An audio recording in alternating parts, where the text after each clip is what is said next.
Появих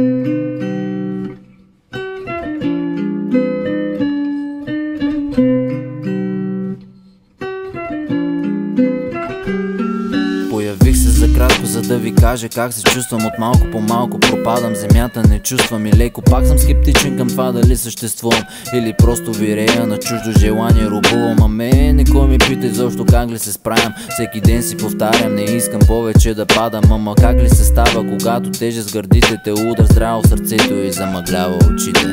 Ей, не искам да съм ви в тежест, не искам да наранявам те, дет за мен им пука, защото аз недоволен. На вратата не се чука, ама правя си го сам, самотния самотник. Остана насаме със себе си и става страшно. В главата ми война, а други мислят, че е прашно. Може да съм куку, ама още съм сакъл с пузъка в главата и да свършва този филм. Ей, аз съм просто ненормален, изкривените мисли, аз съм крейзи мен банален, май съм менструален, Ей, дръпни тоя спусък и избави ме от това. Само дай ми тази минута да отида в съня.